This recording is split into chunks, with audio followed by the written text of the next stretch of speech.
Thank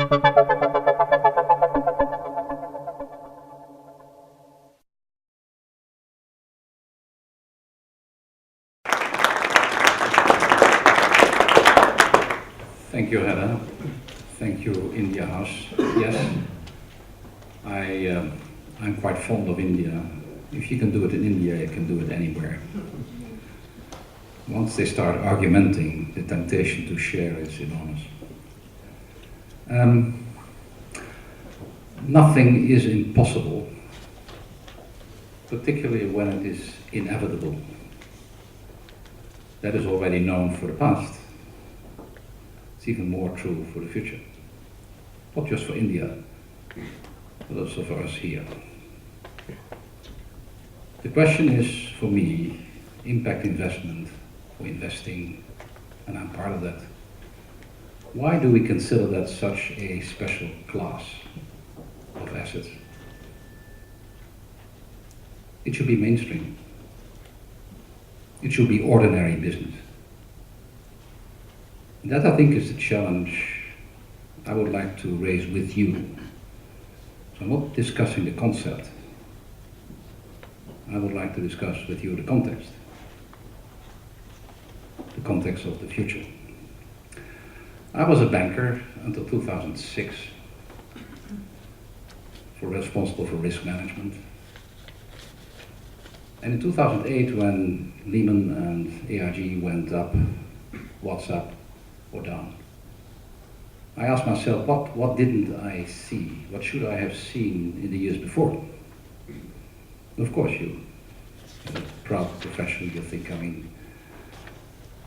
there must be something I missed. And I think we all have these lucid moments in the middle of the night. You need a piece of paper and a pen to write down what you're not thinking of during the day.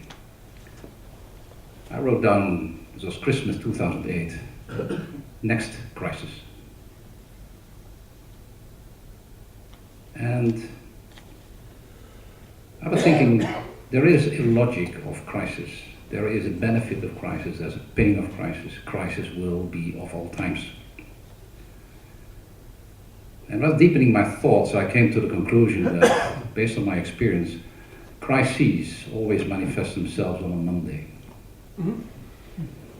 Because the company realizes there's a problem on Thursday, they go to the house bank on Friday, there's a bankers meeting in the weekend, and before Tokyo Stock Exchange opens, you must have a solution.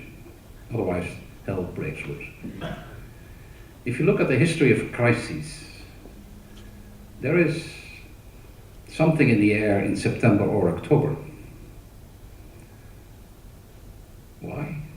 Maybe it's the IMF World Bank meeting. Maybe it's the General Assembly. Maybe because the first 6 months we did not deliver what we should, and we need to give guidance for the next 6 months or next year. And if you look at the history of crises, there is this kind of a biblical logic. It happens every 7 years. I was talking to some Turkish bankers today, and I said 1994, it was the tequila crisis. And my Turkish friends and me said, well, we had a crisis in Turkey in 1994. If you look at 2001, it was Enron, it was WorldCom. 2008, Lehman, AIG. So for all practical purpose, ladies and gentlemen, we can already mark the date for the next crisis. 12 October, a Monday, 2015. Less than 1,000 days from now. So having the date, what is the manifestation which we'll see? And that goes to the heart of why we are impact investors and why it's absolutely essential. Impact investment is developing beyond its current niche, and we are all the change agents. It must be mainstream. Some of you, most of you have read what Jochen Zeitz has done with Puma. He has made it very transparent for himself. He was looking at the externalities, which are not reflected in his P&L. And he came to the conclusion, based on market information assumptions, that half of his earnings before taxes was not attributable to the shareholders. but was basically a charge of the planet, the environment, the ecosystems, for which he did not get a bill. Let alone, nature doesn't have a bank account anyhow, so where to pay? That's just one part of the story. The other part of the story is the social P&L. Living wages, minimum health, minimum education, community development, access to markets. So far, most of that is philanthropy, charity. If you think about it, if you think in the value chain of Puma, 70% of the value creation is coming from those smallholders and poor farmers at the beginning of the supply chain. That's the world we have created. We, the affluent communities, the elite of the world, whether it's in Mumbai or in Delhi or here, we have become increasingly dependent on those who are sitting at the beginning of the supply chain. We better do something because it's uncontrollable.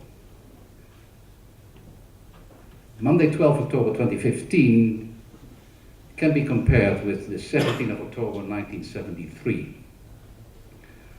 Those with grey hairs vividly remember that shift had taken place. OPEC took charge.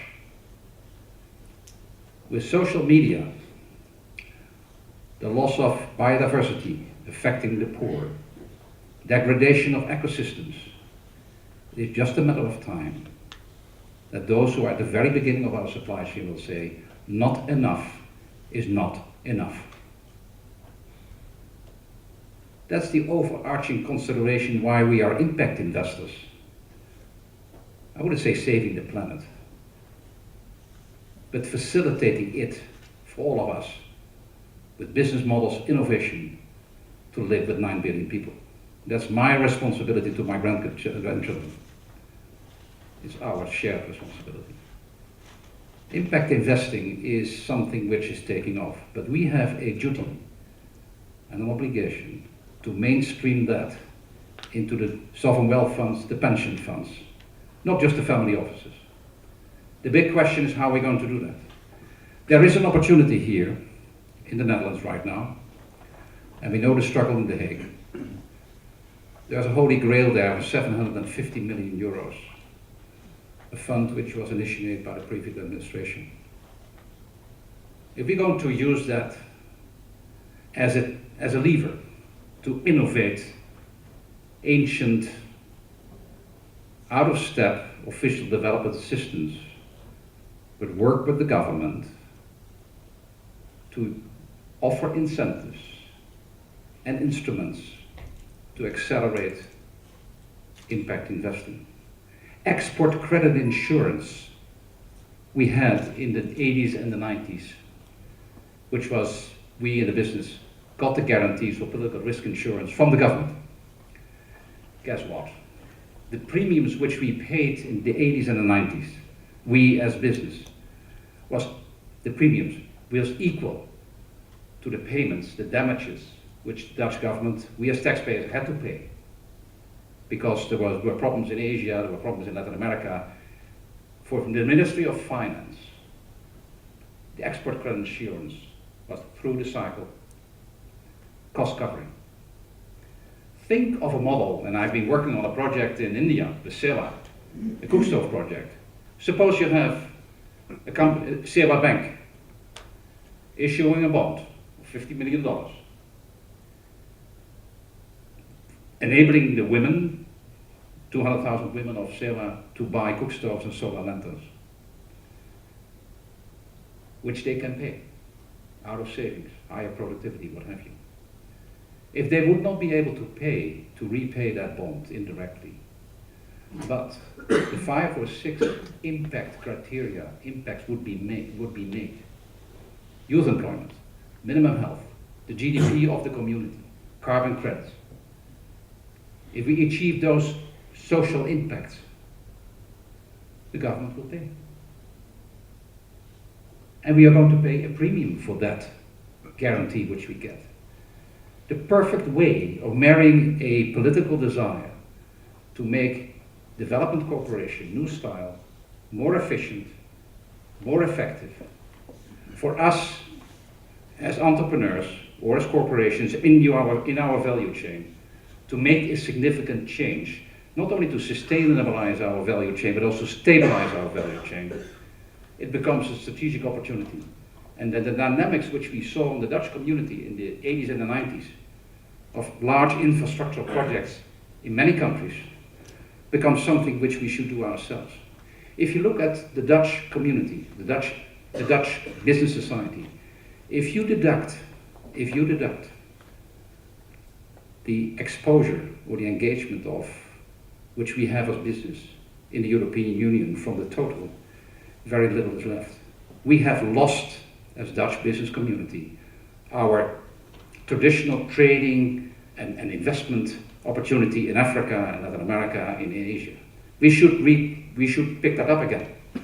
This 750 million euro, which is there in The Hague, and they don't know yet what to do with it, would be a unique opportunity to give that turbo, that accelerator, to us in impact investing to make sure it's going to be mainstreamed. That's why we're here. How to mainstream it. Because the interest we have is well beyond the social impacts of our program or project, of the small return we will make on the investor and I will make as an impact investor myself. It is about a better world, which facilitates everyone. Thank you.